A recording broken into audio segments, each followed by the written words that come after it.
खुदावंद के जिंदा कलाम में से गिनती की किताब उसका 22वां बाब आयत 29 ता 41वीं।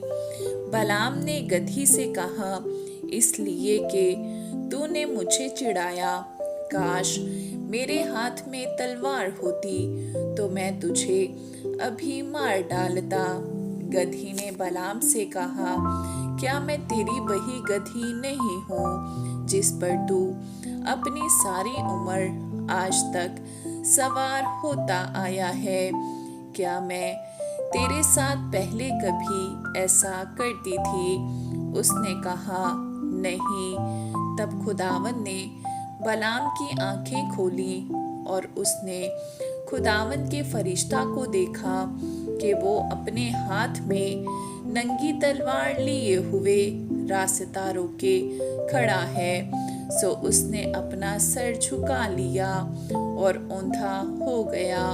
खुदावन के फरिश्ता ने उससे कहा कि तूने अपनी गदही को 3 बार क्यों मारा? देख, मैं तुझसे मज़ाहमत करने को आया हूँ, इसलिए कि तेरी चाल मेरी नज़र में टेढ़ी है।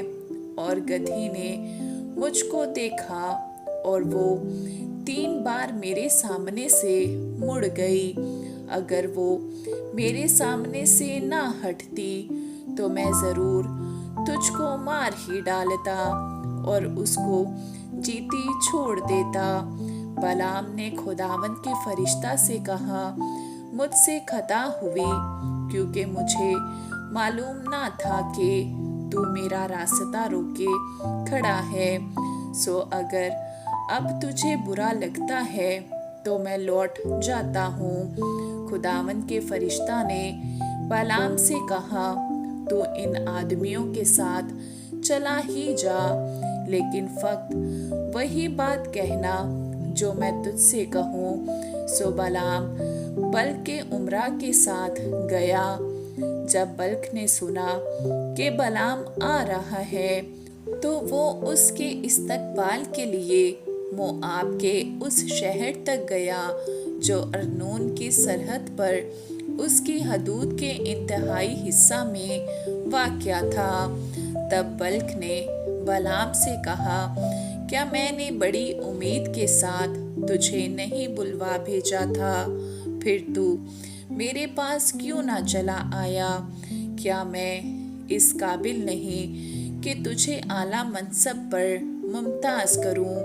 बलाम ने बल्क को जवाब दिया, देख, मैं तेरे पास आ तो गया हूँ, पर क्या मेरी इतनी मजाल है कि मैं कुछ बोलूं? जो बात खुदा मेरे मुंह में डालेगा वही मैं कहूँगा। और बलाम बल्क के साथ साथ चला और वो करीत हुसात में पहुँचे।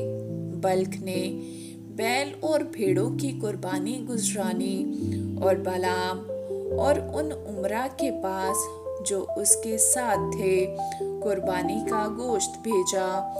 दूसरे दिन सुबह को बल्क बलाम को साथ लेकर उसे बाल के बुलंद मुकामों पर ले गया।